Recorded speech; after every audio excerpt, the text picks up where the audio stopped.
Hello guys, my name's Zoe and this is my story. I will be using fake names because my story is unique and I don't want to be recognized. I don't care if anyone recognizes my now ex-husband Sean or his girlfriend Terry, but I have a son whose identity I would like to protect. I'll call him Keith here. My story is a little painful, so bear with me when I get carried away with emotions. I married my husband Sean when I was 25. We had a fairly amazing relationship and a good marriage. Sure, there was his ex, Terry, who created some problems, but they never bothered me that much. Sean had always assured me that he wasn't in love with Terry. I believed him. I also chalked up Terry to being jealous and salty because Sean left him. Before our wedding, she said things like, "You and Sean won't last long, Zoe. Mark my words. Sean is still in love with me. I know that in my heart." "Don't be ridiculous, Terry. I know you wish he was with you, but there's no reason for you to wish our breakup. Besides, it won't happen anyway. Sean is not in love with you." "You don't know anything, Zoe. Sean and I are soulmates. We were always meant to be. You cannot come between us." "If you were meant to be, then why did you break up? You have to remember that you broke up for reasons, Terry." "We broke up because I am infertile and can't give him children. He's only marrying you so that he can have a child of his own. Mark my words, Zoe. One day after you give him a child, he will leave you." Terry's words really made me uncomfortable. I was already a little insecure about myself, and her words didn't make things any better. She had also constantly stomped our boundaries and did some outrageous things. This was the last straw that made me speak to my husband. Together we decided to cut Terry out of our lives. Sean didn't seem that much affected by it, and he assured me that he was with me because he loved me. The trouble started back again when I found out that I was pregnant. It was almost 5 years into our marriage. Things were great between me and my husband. We had planned the baby, although it took me a while to get pregnant. When we found out that we were having a kid, we were over the moon. It was a boy, and we couldn't wait to have him in our arms. I was on bed rest because it was a high-risk pregnancy, but Sean was extremely caring and cooperative. While we were happy, Terry appeared out of thin air to express her frustrations at me. She had called me to say, "You don't deserve this. You don't deserve to have Sean's child. I love him more, and this child should have been mine." "Look, Terry, I understand that it is painful for you to not have kids, but this is not okay. You need to stop obsessing over us and get help." "Don't tell me what to do, Zoe. If I wasn't infertile, your son would have been mine. If you weren't in the picture, me and Sean would have had a good life with our son. You spoiled everything." "You need to get help, Terry. I tried to be patient and understanding with you, but you have done nothing but harass me. This can't go on. I'm afraid we will have to take action if you continue to be so unhinged." "Do what you want, Zoe. At the end of the day, nothing will change the truth. This child should have been mine. Maybe one day he will be mine." Terry's unhinged behavior put me on edge.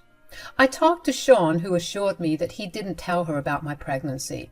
He promised to handle the situation and didn't want me to stress out. He even arranged everything about getting a midwife and making the necessary arrangements for my delivery. We were having a home birth on Sean's insistence. I tried telling him that I wanted to go to a hospital, but he told me that a home birth would be better. The midwife he chose was good, so I didn't question him as much. Besides, I trusted my husband to make the right call. I really shouldn't have done that.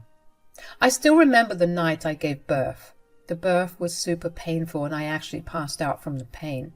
When I woke up, Sean and the midwife looked extremely sad. Their faces said it all, but I couldn't believe it. I said, "Where is my son? Where is he? Bring him to me. I want to hold him." "I'm so sorry, Zoe. Our son didn't make it." "What are you talking about, Sean? This can't be true. My son is fine. Just bring him to me." "Our son is gone, Zoe. There was nothing we could do to save him. I'm so sorry, Zoe." What happened next is still super hazy to me. I remember breaking down and crying, but there isn't much else I remember. My mental health was so bad that I was put on pills. My baby boy was cremated without my presence. At that time, I was sedated because my mental health got that bad. I couldn't even see my son even once. By the time I was back to a little normal, it was too late. I was only left with pain and regrets. It was a big challenge to come back to normal, and I had Sean and his family for support.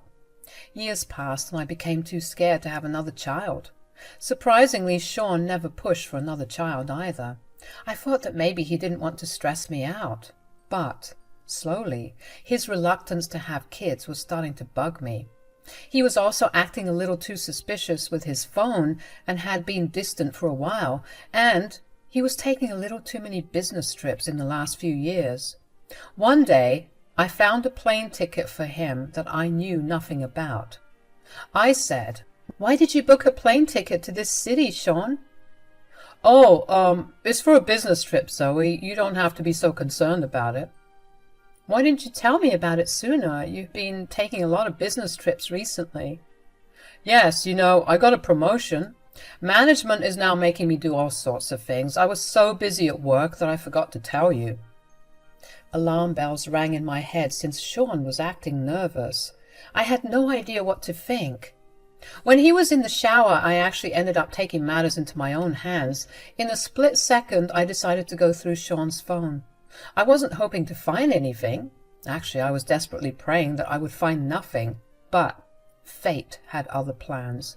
Not only did I find out that Sean was having an affair, but also the name of the woman he was seeing. It was none other than Terry, his ex-girlfriend. The texts went back a year and detailed Sean and Terry's meeting and escapades. It also mentioned someone named Keith, although I had no idea who he was.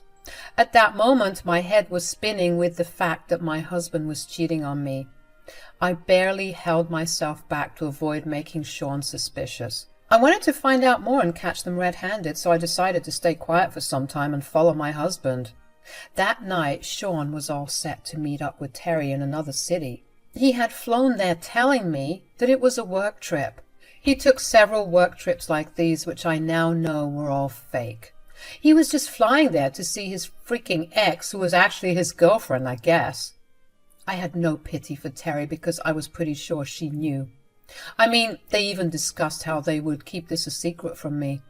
I was absolutely raging mad. The pain had subsided after Sean left. My tears had died down and I was now desperate for a confrontation. The next day I took a flight to that city and went to the cafe where they were supposed to go. I waited there for Sean and Terry to show up. When Sean and Terry finally arrived, I saw that they were accompanied by a small boy. It was like a punch to my gut. The moment Sean and Terry spotted me, they looked panicked. It was all the more confirmation. Still, Sean rushed to me and said, "This isn't what it looks like, Zoe. I can explain." "How do you plan to explain the fact that you have been cheating on me, Sean?" "Tell me how you plan to explain that." "You have to listen to me, Zoe. Terry and I are just friends. We reconnected over Facebook a little while ago, and I just want to be friendly." "Is that why you're here, playing dad to her child, Sean? Is he yours?" No, he's not my child, Zoe. I swear, I only reconnected with Terry a few months ago. Keith is only 5. There is no way he's mine. Terry, tell her." "Yes, Sean is telling the truth, Zoe. My son is only 5. There is no way he is Sean's child. We started talking again this March." My head was reeling with what I was witnessing. I already had tears in my eyes and was on the edge of pure panic. My husband was acting all dumb and innocent. Somehow his mistress was also playing along with what he was saying. I knew for a fact that they were both lying. I saw their texts, which went back a whole year. Sean may have deleted the rest of the texts. I trusted my eyes more than I trusted those cheating idiots. But before I could tell that to their face, something shocking happened. The child, Keith, who had been silently watching us until now, looked confused and decided to say, "What are you guys saying? That's not true. You are my dad. And why do you keep telling her that I'm 5? I'm 6 years old. What? You were 6 years old? And Sean is your father? Yes, I think my mom and dad have gotten confused about my birthday. I also know who my dad is. Terry and Sean looked absolutely horrified while I stood there in shock. The kid was clearly calling my husband his father and saying that he was 6 years old. If I did the maths right, he was conceived around the time that I was pregnant. My husband was sleeping with his ex while I was in bed with a high-risk pregnancy. And he had gotten her pregnant as well. Who knows, he may have gotten her pregnant before me. All these new thoughts sent my brain into overdrive. But I remained calm because I needed to get to the bottom of this. Meanwhile, Terry and Sean were in full panic mode trying to hush Keith into silence. They said, "You need to stay out of this, Keith. I'm so sorry, Zoe. He doesn't know what he's talking about." I would rather believe him over you lying idiots. Keith clearly says that he is your child, Sean. How would you explain that? Come on, Zoe. He's just a kid. You can't possibly believe what he's saying. Why are you lying to this lady, Dad? You know I'm telling the truth. I am 6 and you are my dad. It's even on my ID card. Keith was starting to tear up. He was confused about why his father was straight up denying their relationship. Keith was so hurt that he actually pulled out his school ID, which clearly showed his birth date and name of his parents. He let me have the ID first before Terry or Sean could snatch it out of his hand. Keith was already crying and those two idiots weren't doing a thing to comfort him. I was already feeling angry on Keith's behalf, but what I saw on his school ID absolutely blew my mind. Guys, Keith's school ID told me about the day and year when he was born, and it was the exact same day when I had lost my child. That information, along with the fact that Sean's name was indeed on the school ID under my father's name, absolutely floored me. I was actually gasping for air when I looked back at Keith and saw his hazel eyes staring at me through tears. Sean had grey eyes and Terry had blue eyes. There was no way he inherited that from them. I was shaking when I asked Sean, "Why does Keith's ID say that he is your son? He was born on the day I lost my child. What is going on here?" "I can explain, Zoe. You have to listen. It's all just a coincidence. Okay, I lied about some things, but Keith really isn't my child. I just put my name on his birth certificate because he didn't have a father." "Yes, Sean is telling the truth, Zoe. I don't know who Keith's father was, so I asked Sean for help. Ever since then, he has been helping me. I swear there's nothing more to the story." "So, you were trying to tell me that Keith was magically born on the day I lost my child, and he magically got my eyes instead of getting yours?" It's just a coincidence, Zoe. There's nothing else going on." "Let's talk about this privately, Zoe. I'm sure I can explain everything." "Stop. Just stop, Sean. I don't want any more explanations from you. I found your texts with Terry, which clearly show that you are cheating on me. As for Keith, I will find out everything soon enough, and when I do, you will both pay dearly." Those were some of the last words that I said to them before leaving to find the truth. I went everywhere I could. First, I started off with Sean's mother, who was horrified to know everything I told her. Her expression of surprise and disgust made it clear that she didn't know a thing about what Sean did. She was downright appalled and promised to find out what was going on. With the help of a few friends and their connections, I managed to find out the truth. First, I started with the midwife who was assigned to deliver my baby. I took my mother-in-law and my cop brother to see her. The midwife took one look at my brother in uniform and started to spill all the secrets. Apparently Sean had paid her to keep her mouth shut. She never told anyone about what she had done. Terry had come into the house after I gave birth to my son. Terry took my son away while I was crying over the lie that my son was dead. My son was never dead. He was simply kidnapped. It then hit me. What I have missed for the last 6 years. I couldn't raise my own kid because my husband gave away my child to his mistress. I was a crying mess, and my family had a hard time calming me down. I felt the loss all over again.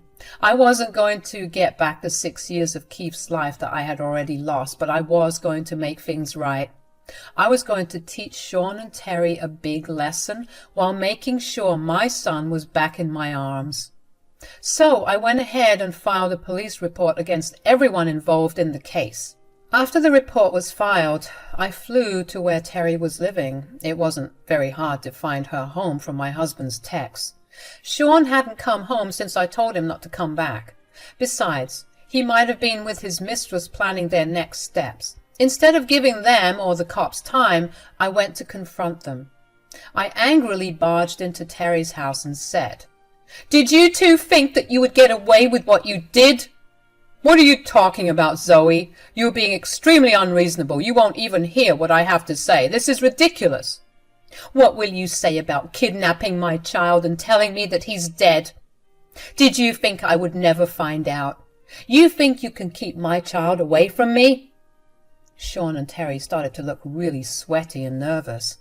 They were starting to realize that their evil plots were getting caught. I had discovered the truth despite their best efforts to conceal it. Still, in a ditch attempt, they tried to play innocent and said, "You were wrong, Zoe. Keith is my child. He simply shares the same birthday as your late child." "Is that so, Terry? Then tell me, how did you magically get pregnant when the doctors clearly said otherwise? Isn't that why you and Sean broke up?" "Well, it was a miracle, Zoe. Keith is my miracle baby. I know the doctor said that I could never have kids, but I had Keith anyway." "Lies. They are all lies, Terry. There is no use lying anymore. Keith is not your miracle baby. He is my miracle baby, because I was told he was dead."